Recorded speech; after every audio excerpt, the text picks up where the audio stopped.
Mrs. Gandhi, can you imagine any circumstances in which you might once again become Prime Minister of India?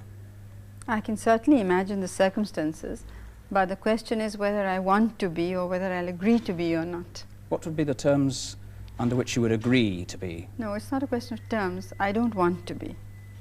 You often talk... But in politics, you can't make a very categorical answer. I didn't want to be in Parliament, and I told everybody I wouldn't stand.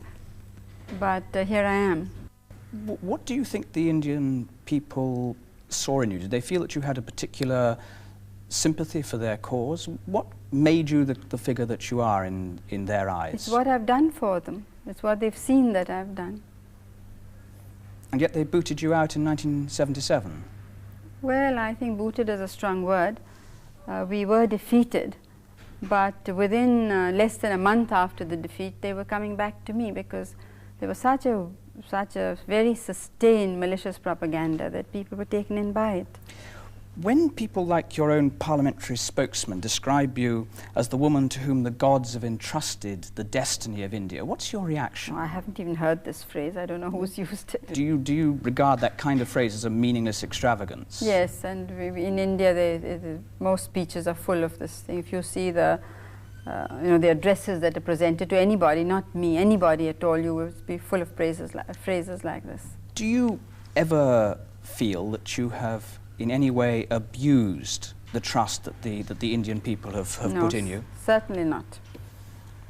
I'd like, obviously, because that's a question directed towards the state of emergency, which you declared in 1975, when you gave yourself very great powers, and you explained, if I'm right, when you wrote to the President requiring the permission to carry out the state of emergency, information has reached us which indicates that there is an imminent danger to the security of India.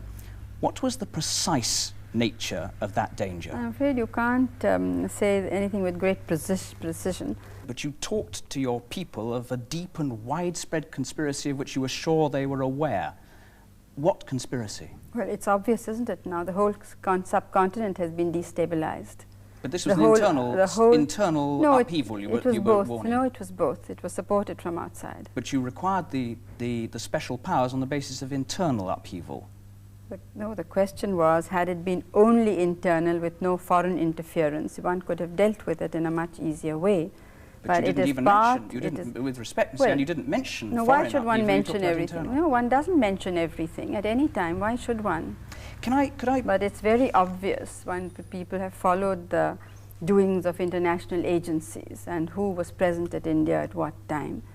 And what is happening today is borne out everything that we suspected earlier. Can I put to you the findings of the Shah Commission, which was set up to inquire whether there were any cause to take you to court and have you condemned for excesses, abuses of power?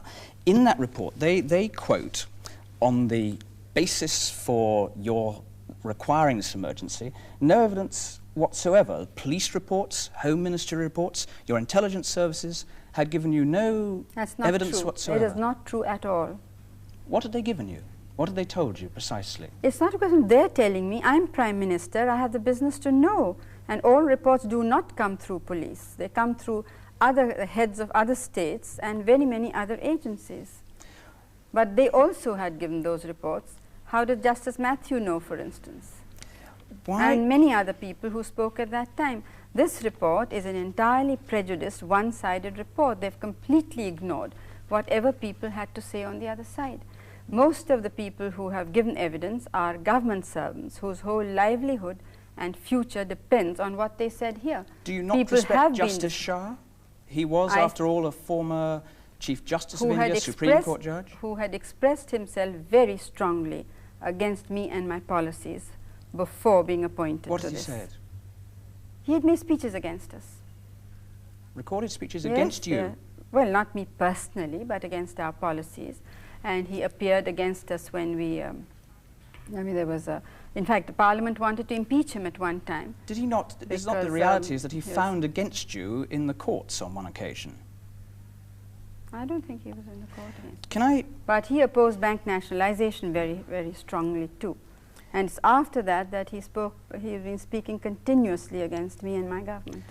Mrs. Gandhi, was it mere coincidence? And I don't think that in any other country they would appoint, or even in India, there's seldom been a case where somebody who's known to be anti has been appointed to inquire against that person. In fact, at the same time, another judge was approached, but because I had superseded him, he refused to take up these things because he said that people would not think he was fair. Mrs. Gandhi, was it mere coincidence that at the same time the Allahabad High Court had said that you could stay in office as Prime Minister provisionally, but had found you guilty of electoral malpractice, and that therefore there was a serious risk that you would not be able to remain Prime Minister? Was that just coincidence that this came at the same moment? No, it was not a coincidence. Because you weren't the trying opposition, to escape from that, I mean. No, how does it help me to escape? Now, if I wanted to remain Prime Minister, all I had to do was to listen to the party bosses. They would not have wanted me out at all. I would have been Prime Minister for life. But you were disbarred from holding office under the findings of the court. No, yes, but on what issues? And if you look at your own newspapers, they all said they were very trivial issues. Mrs. Gandhi, I must ask you, did you not concoct a threat to the survival of the state in order to ensure your own survival in power? I'm afraid that's a very rude question, and it's entirely baseless. There's nothing at all to base it on. Well, the Shah Commission, to which I must refer, because it was a commission set up by the government, it's a judicial inquiry, and he is an eminent judge, says very clearly that the reason for, and if I can quote Justice, if I may, you've said I've asked you a rude question. No, but can I just defend? No, may I just say one thing? I would just like to say one thing about what is in the report, if I may, because what he says is that the only evidence he can find is the Allahabad judgment, and on the basis of that, he says thousands were detained, and a series of totally illegal and unwarranted actions followed, involving untold human misery and suffering. That's why I put the question. I don't put it out of a desire to be rude to you, Mrs. Gandhi. In a parliamentary democracy, is a judge competent to override what Parliament has done? The decision I took was ratified by the Cabinet and by the Parliament. It was not only accepted, it was applauded by the entire nation. Had we held the elections in 1976, we would have won hands down. Now, we did not hold the elections because the state of the economy was such at that time. The political situation was all right.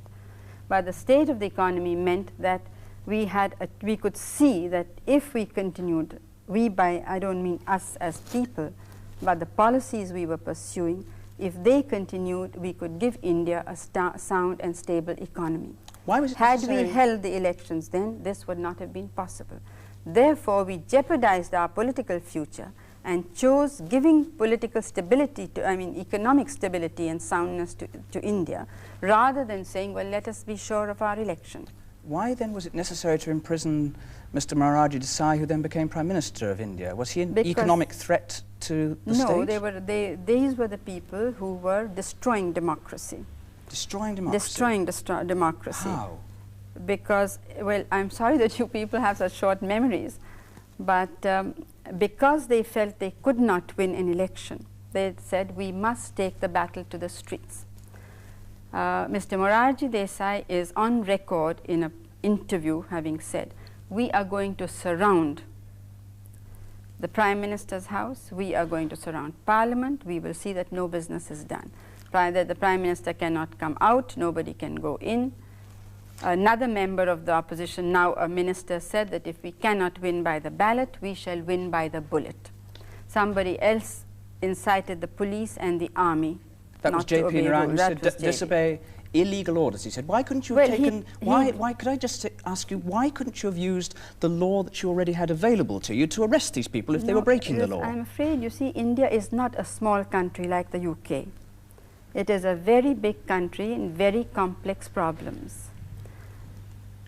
And in the whole country, they had created an atmosphere of extreme indiscipline, so that somebody like Mr. Galbraith said it seems to be a functioning anarchy, but it was not functioning, it was becoming an non-functioning anarchy. And at that moment, if we had not stopped it, India would not have survived. Now, unfortunately, the dealings of the present government are taking India along that path once again.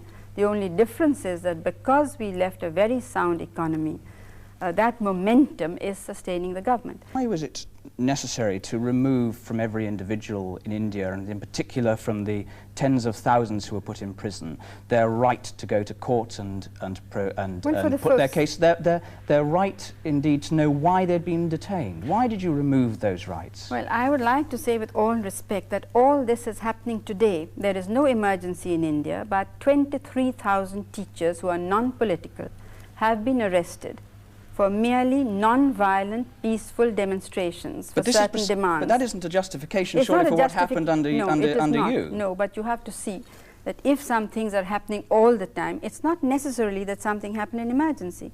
If the police have indulged in excesses, they have been doing so before, during, and now, since But this is a different case, I'm going to do. Your Home Minister said at the time, I think rather neatly, if perhaps cynically pinpointing the issue, no fundamental rights, he said, have been taken away from any individual, just their right to go to court to enforce their rights. Now that was under the special powers that you took. That was, but it We're not talking about abuse by minor officials, we're talking about state policy. That is true, but it was just for a very limited period.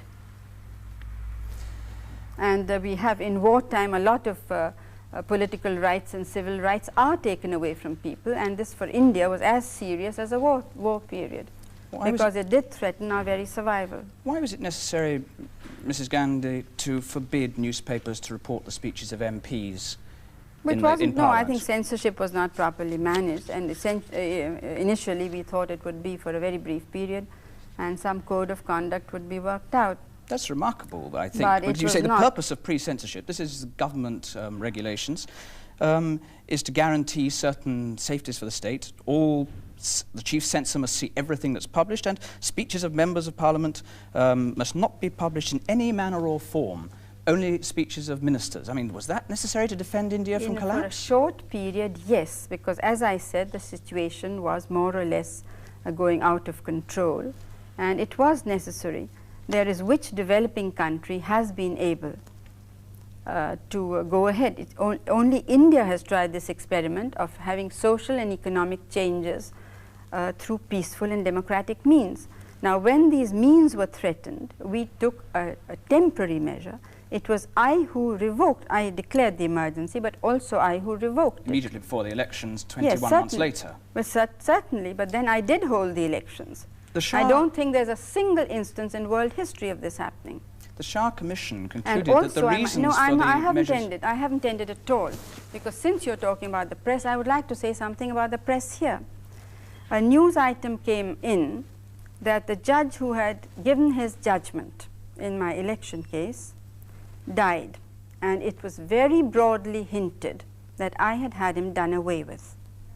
When the High Commissioner clarified the position that my judge is perfectly hale and hearty, living where he always lives, and a judge of a similar name has died of a much older man has died of a heart attack in another part of the country, your newspapers did not have the grace even to print that contradiction. That seems a curious grounds on which to justify the complete removal of the freedom of the press in India. I'm very sorry, I'm not justifying, I'm just showing. But you don't like the newspapers? No, I'm not. I'm saying that the newspapers are part of a force which is there to obstruct the social and economic changes which we want to bring about. And you tried to turn it into a force to support what you were doing. No, we are not interested in support, but we are interested in not having the obstructions. The evidence, Mrs. Gandhi, shows that during that period, for instance, All India Radio during that period, in 1 month, December 76, had over 2,000 lines reporting government statements, 34 lines